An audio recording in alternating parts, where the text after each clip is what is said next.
Good morning, everyone. Guys, this is great. I didn't think we'd have this many people here. I thought there were going to be a lot of people gone for the pro-life. So, this is great. I'm glad we have a almost full class here. So today what we're going to do, as we continue in our odyssey of the American heritage, I want us to look for a bit at what's going on in Pennsylvania. We haven't done that yet, and I had meant to, and then kind of got caught up in Maryland and some of the other colonies and forgot about Pennsylvania. But we need to go back and look at Pennsylvania. And then I want to talk about the fifth group, slavery, that is of African Americans who come over to the Americas against their will, of course. And we'll talk about that. It's a weird history, as I have up on the board, a terribly odd history. So we'll look at the ships here and some of the aspects of slavery in just a minute. So let's start by looking at the Quakers.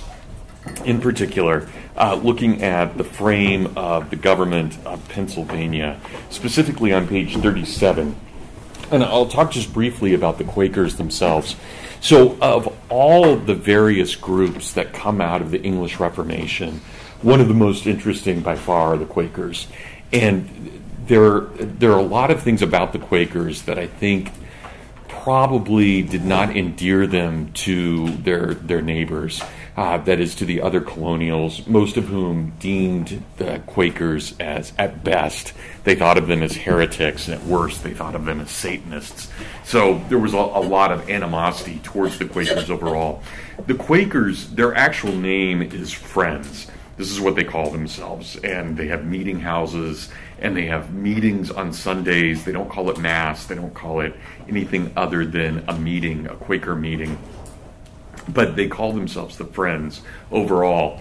They're founded by a guy named George Fox, F-O-X, in about 1647.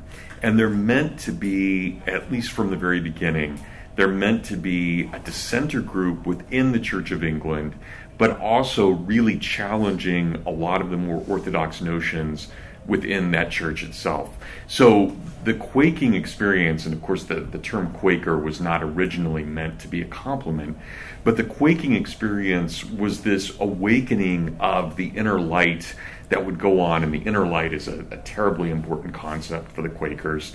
It was this idea that there would be a resurrection or a rebirth of Jesus, there would be a second coming of Jesus, but he would come individually within our souls. So the Quakers don't expect a second coming in terms of a physical Jesus reappearing and ushering in the New Jerusalem. Instead, they think of what's going on with Jesus is that he reappears individually in each soul. And that means that for a Quaker, this Quaking experience, the Quaking experience being the awakening of Jesus in your soul, is the most critical moment in your life. And so they're always waiting for this Quaking experience. And they're worried, very worried, that a lot of people will have a Quaking experience but have no idea what it means. So a huge part of what the Quakers, what the Friends are trying to do is educate people about this Quaking experience. And so when they have their meetings on Sundays, typically the meetings are very, very quiet.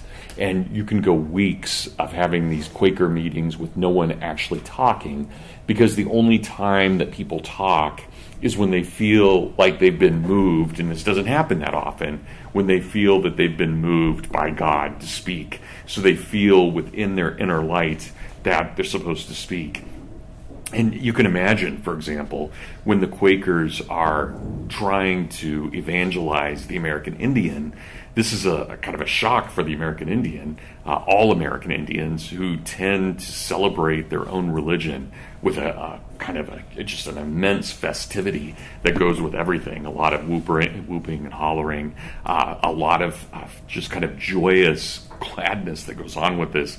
And then the Quakers are sitting there telling them just to be very quiet and to wait for their inner soul, their inner light to speak. And it's quite a juxtaposition of cultures that's going on there. But they do typically get along with the Indians extremely well. In fact, of all the colonial groups that we'll talk about, and we have talked about, Pennsylvania by far has the best relations with the Indians overall. Yeah, is it? Don't tell me. I want to say Kate? Cat. Yes, I was close. For what happens after you have a quaking experience? Are you just done?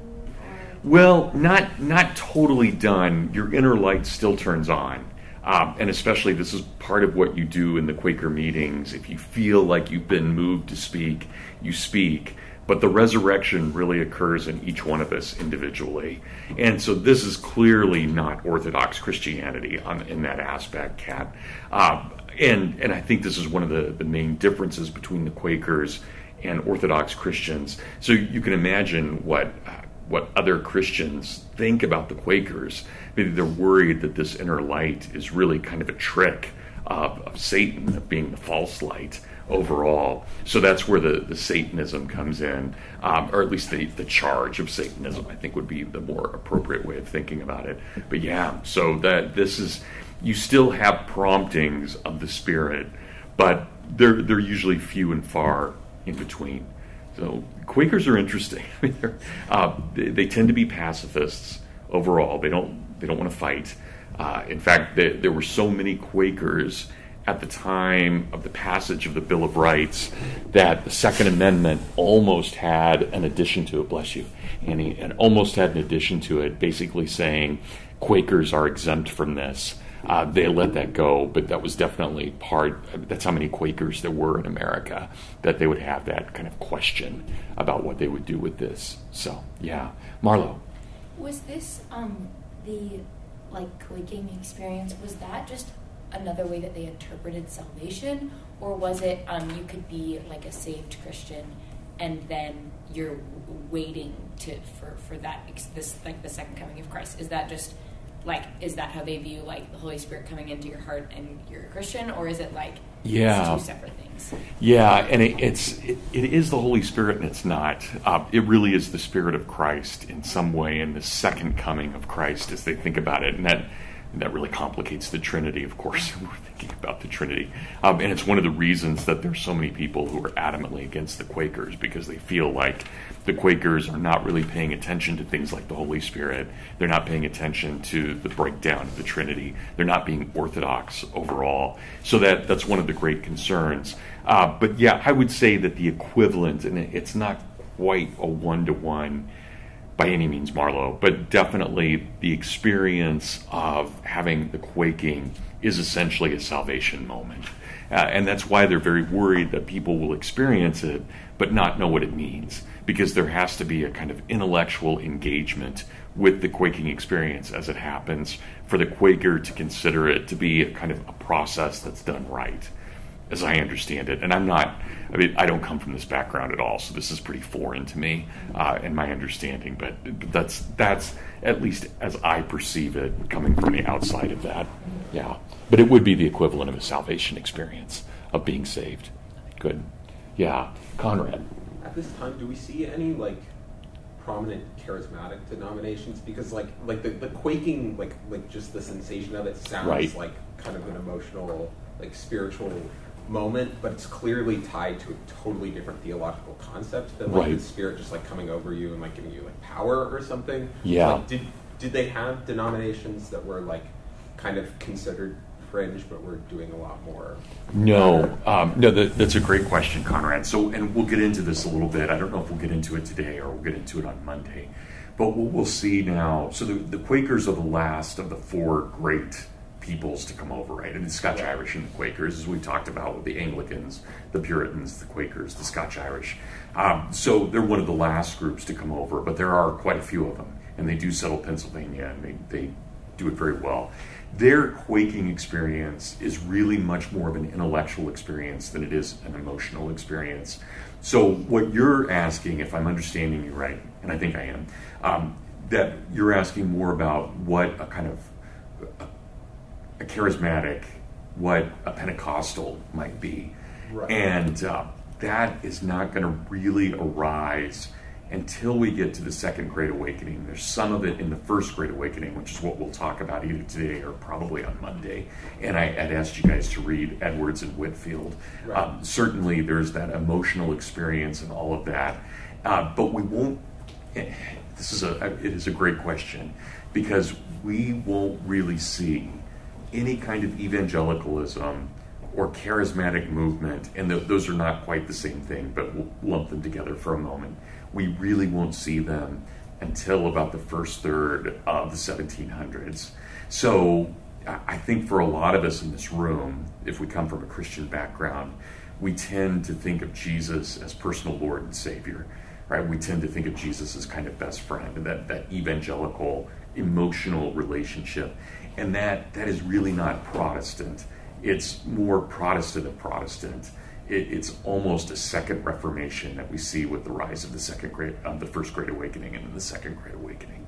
Because when you look at someone like Luther or Calvin, you don't have that direct personal emotional relationship like you will later on with evangelicalism. So evangelicalism is really, it comes out of this, what was called the new birth of the First Great Awakening, if that makes sense. Yeah, so we're almost there. I mean, we're minutes away from there, but we're not quite there yet where we see that. And the charismatic experience especially will be one that's troubling to a lot of people because they don't know if it's a gift of the Holy Spirit or it's a punishment of the Holy Spirit. We'll see that especially in the Second Great Awakening in the way that they're trying to interpret what these emotional movements are that are happening within the person. But the quaking experience is something I think a lot more based on the intellect than it is based on the emotions, at least as I understand Quakers in what they're doing.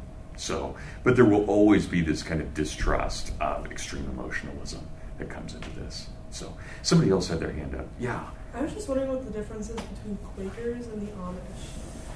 Yeah, so actually radically different. I mean, it's a great question. And what's your name? I'm Emily. Emily, thanks. That's a very good question because I think from the outside they look pretty similar, and especially in the way that they present themselves to the world. But the Amish actually come out of a radical Baptist tradition. And so the Quakers are one dissenting group within Protestantism, and the Amish are a very different group. So they don't have similar origins at all, except that they're both within the Church of England without being members of the Church of England. So they come out of that Reformation, but they're going in different directions. So the Amish tend to be, not always, but they are pacifists too, generally. So there's a lot in common, but they also tend to be extremely anti-technology, which the Quakers are not. The Quakers are completely fine with technology, unlike the Amish. So the Amish are very concerned about anything that would be labor-saving in some way. So they want to make sure that we don't have these things that kind of denigrate our human labor. There are similarities, but the Quakers actually, and this is one of the points I wanted to make about the Quakers, they actually see labor and working as a form of prayer. It's one of the most important concepts about the Quakers. So this is why when you drive around places like Pennsylvania to this day, especially on back roads in Pennsylvania, you'll see these beautiful barns that were built 350 years ago, and they're still in great shape because that's kind of the tradition of the Quakers, that when you do something, you do it with absolute excellence. But they are totally separate groups in that they come out of the Church of England, but the Quakers come from one side and the Amish come from a radical Baptist side. So they're not really thinking in the same terms at all. But I can see from the outside why they would look alike, definitely. Yeah, so thanks, Emily. It's good. Okay, anything else on this? So let's look for a minute at the document that we have here. So we get this incredible Quaker, one of the most prominent men of colonial America, this guy by the name of William Penn. And it's where, of course, we get the name Pennsylvania. Pittsburgh is actually named after William Pitt, but Pennsylvania is named after William Penn, two very different people. And Penn, I think, is not quite our ordinary Quaker, especially in the way that he presents what this frame of government is. So many of the Quakers, and this is also a difference, Emily, with what's going on with the Amish, many of the Quakers tend to think of the Old Testament as outmoded. So they're not really interested in what's going on in the Old Testament. The New Covenant, especially with Jesus being the second coming, with that second coming, that really renders obsolete much of the Old Testament. And yet we see in someone like William Penn, even though he comes out of this Quaker tradition, that he has a deep respect for both the Old and the New Testaments as well, and that makes him somewhat unusual among the Quakers. So would someone like to read? I know we haven't done a lot of kind of open reading in class. We will throughout the semester. Marlo, that'd be great. So just start at the top of page 38, or right there after the preface. So when the great and wise God. When the great and wise God had made the world of all his creatures, it pleased him to choose man, his deputy, to rule it, and to fit him for so great a charge and trust. He did not only qualify him with skill and power, but with integrity to use them justly. This native goodness was equally his honor and his happiness. And while he stood there, all went well. Stood here, all went well. There was no need of coercive or compulsive means. The precept of divine love and truth in his bosom was the guide and keeper of his innocency. But lust, prevailing against duty, made a lamentable breach upon it, and the law that before had no power over him took place upon him, and his disobedient posterity, that such as would not live conformable to the holy law within, should fall under the reproof and correction of the just law without in a judicial administration. This the apostle teaches in diverse of his epistles. The law, says he, was added because of transgression. In another place, knowing that the law was not made for the righteous man, but for the disobedient and ungodly, for sinners, for unholy and profane, for murderers, for whoremongers, for them that defile themselves with mankind, and for manstealers, for liars, for perjured persons, etc. But this is not all. He opens and carries the matter of government a little further. Let every soul be subject to the higher powers, for there is no power but of God. The powers that be are ordained of God. Whosoever therefore resists the power, resists the ordinance of God. For rulers are not a terror to good works, but to evil. Will you then not be afraid of the power? Do that which is good, and you shall have praise of the same. He is the minister of God to you for good. Wherefore you must needs be subject, not only for wrath, but for conscience sake. This settles the divine right of government beyond exception, and that for two ends. First, to terrify evildoers. Secondly, to cherish those that do well, which gives government a life beyond corruption, and makes it as durable in the world as good men shall be. So that government seems to me a part of religion itself, a thing sacred in its institution and end. For, if it does not directly remove the cause, it crushes the effects of evil, and is as such, though a lower yet, an emanation of the same divine power that is both author and object of pure religion. The difference lying here, that the one is more free and mental, the other more corporal and compulsive in its operations. But that is only to evildoers. Government itself, being otherwise, as capable of kindness, goodness, and charity as a more private society. They weakly err that think there is no other use of government than correction, which is the coarsest part of it. Daily experience tells us that the care and regulation of many other affairs, more soft and daily necessary, make up much of the greatest part of government, and which we must have followed the peopling of the world, had Adam never fell, and will continue among men on earth, under the highest attainments they may arrive at, by the coming of the blessed second Adam, the Lord from heaven. This much of government in general, as to its rise and end. For particular frames and models, it will become me to say little, and comparatively I will say nothing. My reasons are, first, that the age is too nice and difficult for it, there being nothing the wits of men are more busy and divided upon. It is true, they seem to agree to the end, to wit, to happiness, but, in the means, they differ. As to divine, so to his human felicity. And the cause is much the same, not always want of light and knowledge, but want of using them rightly. Men side with their passions against their reason, and their sinister interests have so strong a bias upon their minds that they lean to them against the good of the things they know. Secondly, I do not find a model in the world that time, place, and some singular emergencies have not necessarily altered, nor is it easy to frame a civil government that shall serve all places alike. Thirdly, I know what is said by the several admirers of monarchy, aristocracy, and democracy, which are the rule of one, a few, and many, and are the three common ideas of government when men discourse on the subject. But I choose to solve the controversy with this small distinction, and it belongs to all three. Any government is free to the people under it, whatever be the frame, where the laws rule, and the people are a party to those laws, and more than this is tyranny, oligarchy, or confusion. But lastly, when all is said, there is hardly one frame of government in the world so ill-designed by its first founders that, in good hands, would not do well enough.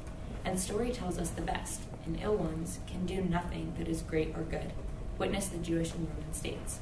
Governments, like clocks, go from the motion men give them.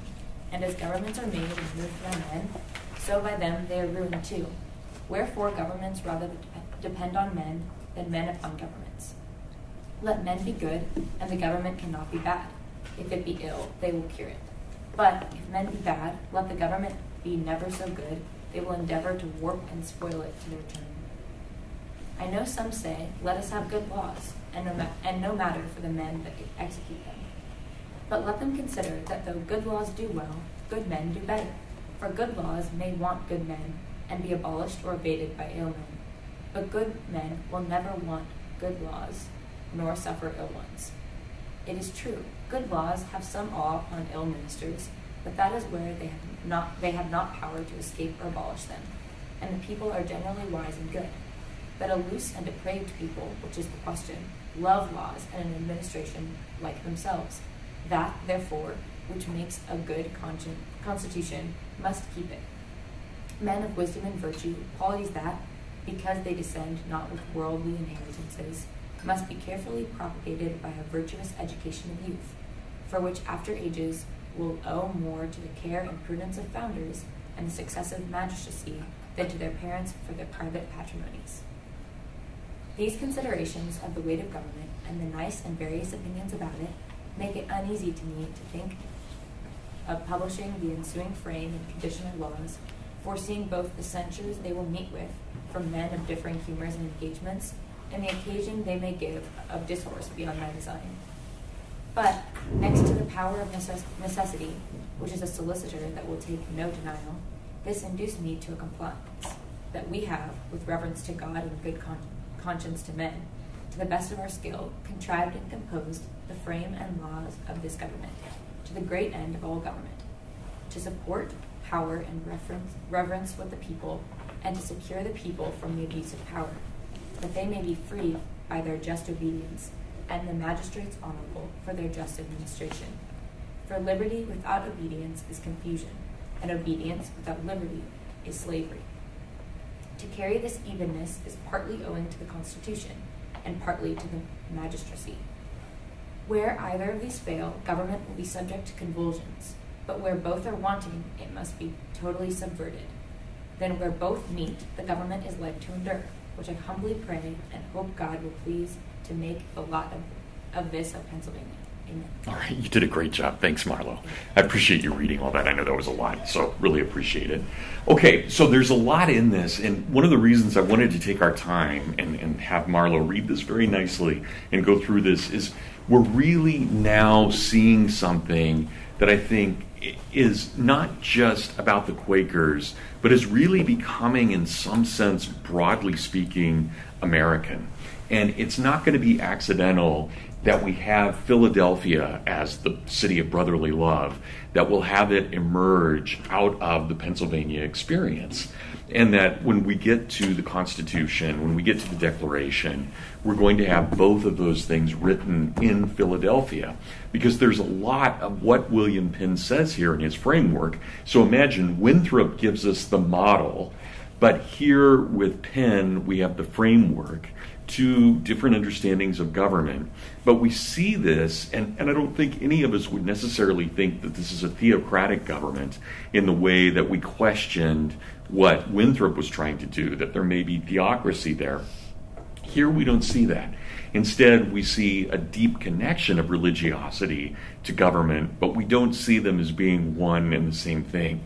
So Penn provides us a framework that starts to feel very comfortable as we think about our own Constitution and our own Declaration. And I think there are a couple of things that are worth pointing out. So when we look at the very beginning on page 38, it's very clear that for Penn, man has agency. Man is not simply the victim. He is not simply predestined towards something. but man in and of himself has agency. That is, men and women have agency. And we see here, unlike many of the Quakers, Penn is very concerned with our understanding of what's going on in the Old Testament. And so we have a recap of Genesis there on line 11. But lust, prevailing against duty, made a lamentable breach upon it, and the law that before had no power over him took upon him and his disobedient posterity. So we see the beginning of original sin. We have to ask this question then, how does original sin change who and what we are? So jump down to line 24. For rulers are not a terror to good works, but to evil. Will then you not be afraid of the power? Do that which is good, and you shall have praise of the same.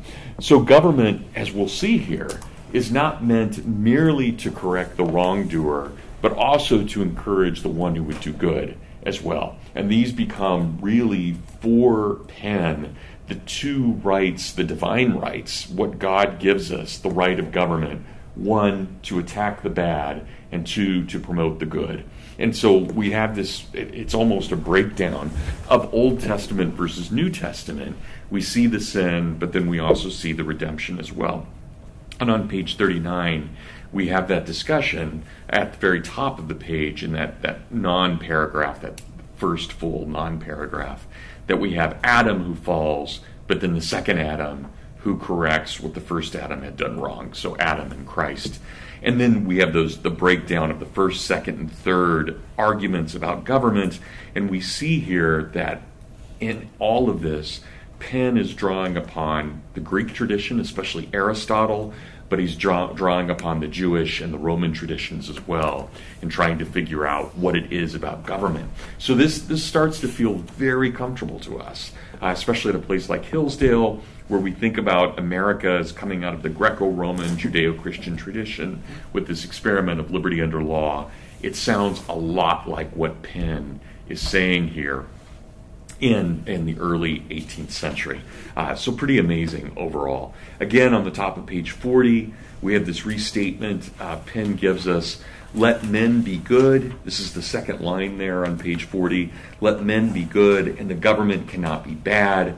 If it be ill, they will cure it. But if men be bad, let the government be never so good. They will endeavor to warp and spoil it to their turn. So we have to be very concerned that we create a society that allows for the virtuous men to rule and holds back those who would not be virtuous, those who would do ill. Right? And then finally, I think the last thing that we need to point out here is down at the bottom of that page, again, which Marlo read. Look to line 27 there on page 40. To support power in reverence with the people and to secure the people from the abuse of power. Again, that language is very comfortable. It sounds like Abraham Lincoln. And then, of course, we see just a couple of lines down from that line 29. For liberty without obedience is confusion, and obedience without liberty is slavery. So we have to be able to reconcile this idea of liberty and obedience. We can't have one without the other. They have to be able to fit well together. Otherwise, we just kind of have chaos in society. Truman. Yeah, I was just going to ask, when he talks about government cherishing those that do well and promoting the good, what precisely is he thinking of there? Would that be like supporting the poor or giving charity or what? Right. So then we get these, after this, these laws agreed upon in England, right? And that continuation. So basically is saying, through the common law tradition, these are the things that the English have presented so far. And therefore, in Pennsylvania, in the Commonwealth of Pennsylvania, will continue these traditions because of the common law. So he is concerned with that. And you see, there are a number of different things that we have. I forget how many points does he make. Overall, he's got 40 points, right, that he makes of things that the frame of government should accept from England and continue on. But yeah, in part, he's thinking about how you would help the poor. But I think his overall, at least as I'm reading him, Truman, his overall object is to allow for a society in which those who want to give to society are free to do so. So he's really thinking about those who give to the common good, those who give to the commonwealth overall. that's what they're trying to do. So I don't think it's specific things such as helping the poor or visiting those in prison, but those kinds of things that we would see, especially in church law, those kinds of things that we would see as Christian, basically, successes, right? Those are the kinds of things that I think he's advocating and trying to create. So I wouldn't think of it in terms of necessarily a proactive government as it is a government that allows society to flourish by allowing the best to kind of emerge in that government. Okay, so more creating the space for the good to be done than doing. That's how I read it. Yeah, because he's pretty, I hesitate to use the word libertarian yet, but there is a kind of libertarian quality to what he's talking about, especially with the Quaker understanding of freedom. I think it meshes much more with a modern libertarian understanding. And again, think about Philadelphia being that city in which the Declaration and the Constitution will come into being. Yeah, there's something about that and that idea of liberty that the Quakers have that I think really does mesh with free will. And then imagine we've also got that whole argument about agency, right? Man has agency. And you find that with the Puritans, but in a lesser degree. Right? There's so much more predestination with the Puritans. With the Quakers, there's a lot more possibility of good and evil in the way that we look at government and the way we think about society. Gotcha. Yeah. Good. That's great. Conrad. I see what he's doing at the bottom of page 38 with the kind of the Romans 13 sort of outlining of like what a government does. Right. They're kind of going to the same thing like Truman was asking about with like government being instituted to punish evil, cherish good, sort of as God's sword on the earth. Right. Can it? Do you know if Penn believed that it could step outside of those bounds and no longer be considered government? Like is that a definition of what government is, or is this what government ought to be? And so we should listen to it even when it's not fulfilling one of those obligations because it's just there. Yeah. And so like. Right. Is there a Lockean streak in Penn? Right. Is there something where we could see a long train of abuses and usurpations? There is, and again, I think Penn, when he says something like government, I wouldn't necessarily think of the state. I think it's more he's talking about our community and the kind of commonwealth that we have. So it's not just the power of what the state can do, but it's the power of what the community is able to do. And that's where I think, going back to Truman's question, it's really more about creating the space in which we can do good than forcing the good to be done by people. So I think there are things that government can do for someone like Penn that we could rebel against. But that's not what he's really concerned about here. Here he's concerned about what kind of government works best for our society, and this is how we as Quakers view this. This is what the government should do. So it does create a society in which there's space. But again, I wouldn't necessarily identify that with the state in the way that Locke will. It's more, this is what the community can do, I think, overall. Okay. Yeah, so I think we could put a kind of modern libertarian interpretation on Penn, and I don't think he would be totally uncomfortable with that, but I don't think we're quite there yet either.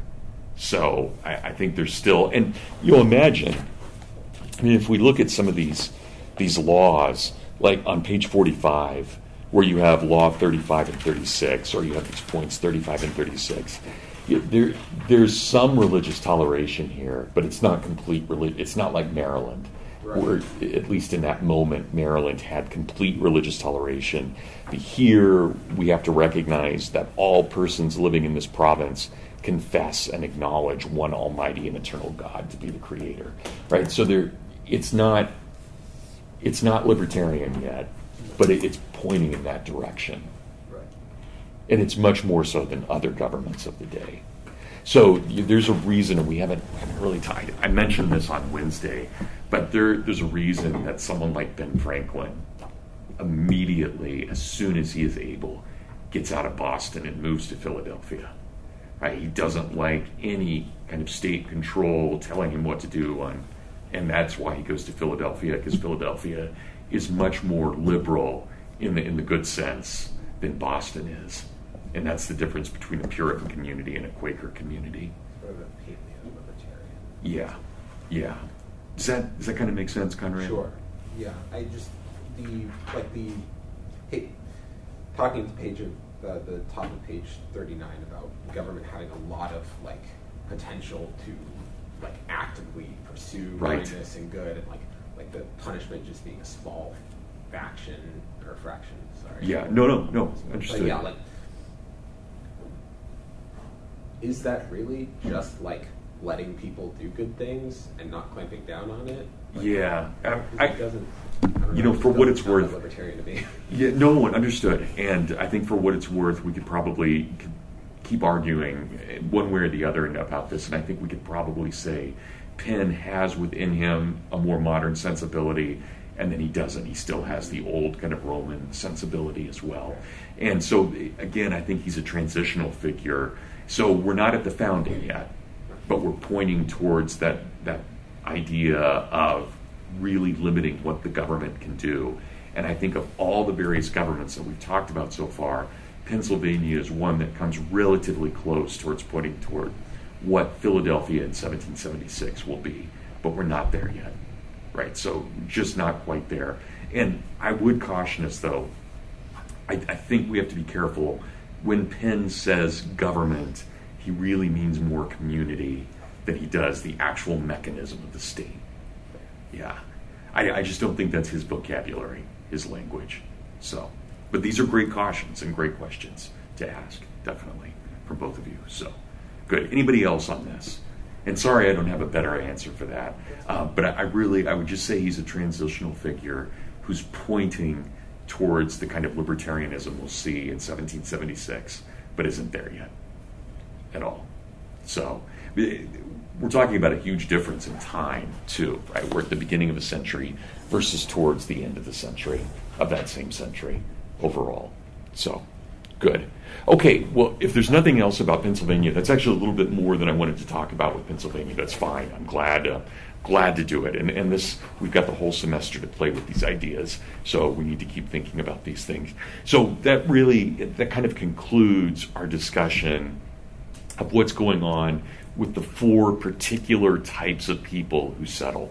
So with the Puritans and the Anglicans and the Quakers and the Scotch-Irish. Obviously, we don't have any documents for the Scotch-Irish, but we do for the others. So we can think about how each of those groups, in one way or another, really did help shape what colonial America is.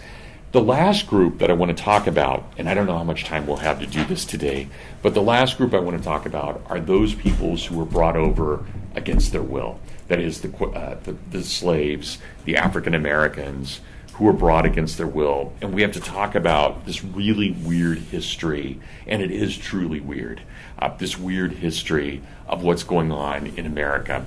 So when we look at the slave trade, and this is where it gets really complicated, and it's complicated in a variety of different ways.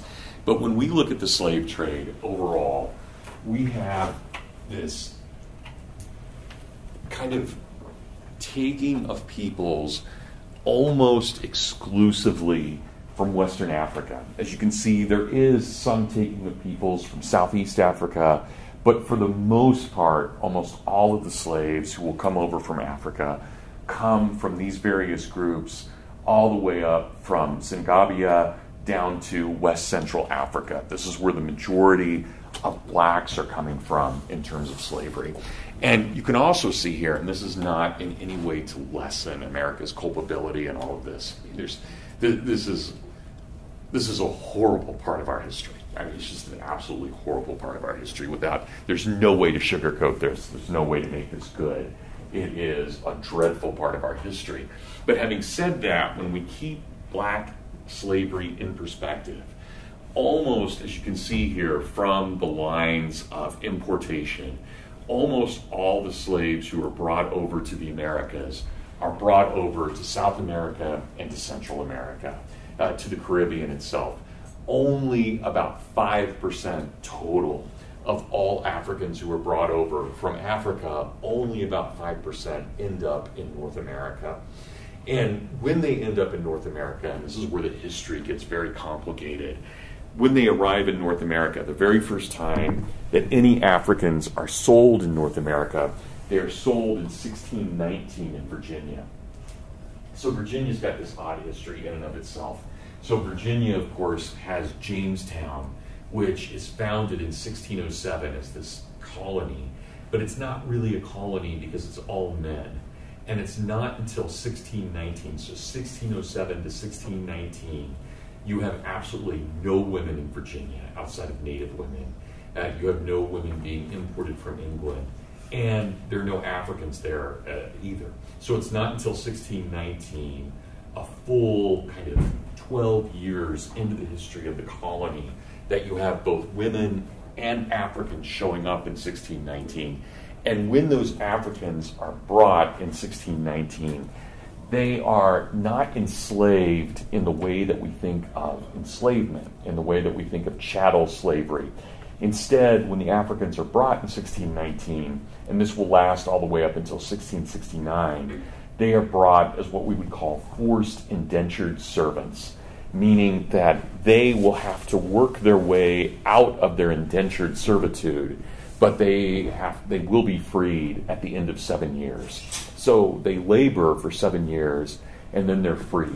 So it's not until 1669, so quite a bit into that century, it's not until 1669 that suddenly blacks are stopped from being freed. So you have this whole, from 1619 up until 1669, 50 years, a half a century, in which Africans are brought against their will. Right? There's no choice in this, but they're brought against their will, but then they're freed at the end of 7 years of labor. But then that stops in 1669, where suddenly they become slaves in the way that we think of modern slaves, and that slavery becomes permanent throughout their lives.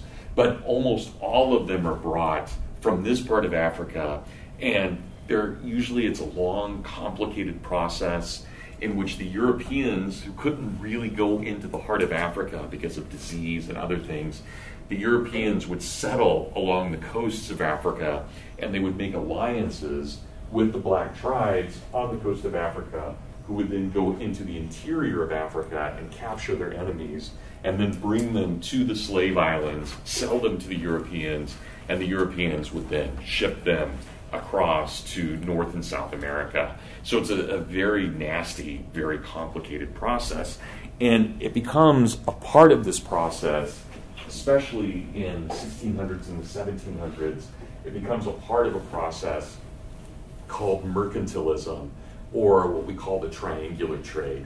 And I want to take a moment here to talk about this, what mercantilism is, because it's a complicated economic theory, and we'll see that when we get to probably Monday's class, as we talk about awakenings and enlightenments, there will be a real reversal about the nature of what mercantilism is, mostly because of the great work of Adam Smith. But mercantilism was an economic theory that basically said that all resources in the world are extremely limited. So whatever resources there are, it doesn't matter if we're talking about something like gold or we're talking about labor, there are these extremely limited resources.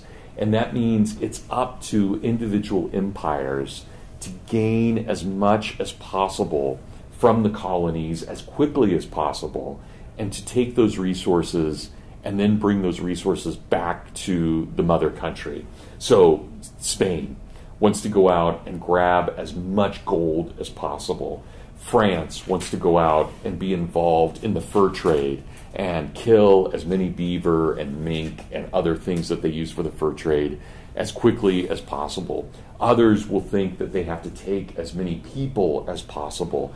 And so the whole idea of mercantilism is this idea that there are these very limited resources, and therefore it's up to the empires to grab as many resources as possible. Now, what mercantilism doesn't take into account is it doesn't allow for an understanding that there's a possibility that resources can be multiplied through the ingenuity of entrepreneurship and the creativity of the mind. It just doesn't think in those terms. It only thinks in very limited terms. So you can imagine if, for example, there are only 1,000, and I'm being bizarre here, I'm being ridiculous to make a point, but if there are, for example, only 1,000 tons of gold total in the whole world, if Spain is able to get 600,000 of that, then they have 60% of all the gold in the world, and every other power, the Dutch, the Swedes, the English, the French, they all have to fight over the remaining 40% of gold. And so there's this theory, and the same thing happens with labor. If you have this many people for labor, it means everybody else has to fight over what's left for labor. And so there's this idea in mercantilism, not only that there are limited resources, but that we have to grab as much as possible. And so you don't really think in terms of investment, you don't think in terms of entrepreneurship, you just simply think in terms of grabbing and exploiting the resources that are there. So the way this theory works, the way mercantilism works, the argument is, in mercantilism, you always have a capital city, or what's called a metropolis. You have the metropole, the center of the empire. For Spain, it would be Barcelona. For France, it would be Paris. For England, it would be London. And each of these metropoles really shape everything politically and economically within the empire. They send people out to colonize, and in those colonies, the colonists grab as much raw material as possible. So the Spanish send all of these people to central Mexico, get all the gold you can, get all the material you can. You then ship it back to Barcelona. Barcelona then reprocesses everything that had been gotten from the colonies, from the frontier, from the hinterland, and then they ship it back. And that's part of what this triangular trade is. You grab resources, you process things, and you keep trading over and over again these materials and these resources. So you're constantly taking these resources and you're processing them through the metropole, through the capital, so that you can keep things going with your frontier. Now, notice the English, and this is very important for understanding what they're doing, especially in terms of labor. The English, when they colonize, don't really think in terms of a grand strategy. So the Puritans do one thing, the Anglicans do another thing, the Quakers do another thing, and the Scotch-Irish do yet something else. So unlike the French or the Spanish, who are really, really centralized in their imperial theory, the British are more or less laissez-faire about this. It's kind of up to the colonies themselves. And even in the way they settle very, very slowly. Right? You think about, even by the time we'll get to the American founding, so we're getting there, we're getting very close. We're a week away from talking about the founding, maybe less than a week away. We're getting very close to the American founding. On the eve of the American founding, America has roughly 2 million people in North America, but they're all hugging the Atlantic coastline. Right? There are very few people on the other side of the Appalachian Mountains. Almost everybody lives specifically between the Atlantic coast and what was called the fall line of the Appalachians. That is, that area of the Appalachians in which the water still runs to the Atlantic. So that very narrow strip of land, you've got 2 million, about 2.1 million people living there. And it's very, very slow, but it's very, very permanent. So New France, all of the French that have settled in North America only add up to about 60,000 people total, whereas New England, and I don't mean New England in terms of just the colonies of New England and Massachusetts and Rhode Island, but of all of the English colonies along the Atlantic, you have 2.1 million people. So think about that, 60,000 French versus 2.1 million English settlers. And so, but they're still all hugging that coastline. And part of that is simply because the Europeans the English don't have a centralized theory of empire. Their empire just kind of comes about rather than being structured. But slavery, and this is what I'll end with right now because we're out of time, but slavery is this institution that's a part of this in terms of the mercantilism in centralizing your empire and also trying to centralize your labor force. It's evil, it is in all of its consequences, it's horrible, but there's no doubt that it's also very much a part of this imperial movement of the 16 and 1700s. But I'll pick that back up right where we're at. I'll pick that up on Monday. Okay, so no new readings. Just make sure you've read through. Yes, I will have you do readings. Make sure you've read up through Benjamin Franklin. So read everything up through Benjamin Franklin, including Benjamin Franklin, and then we'll continue slavery on Monday. So have a great weekend, everybody. And thanks for your very good questions. Kind of stuff that makes class a blast.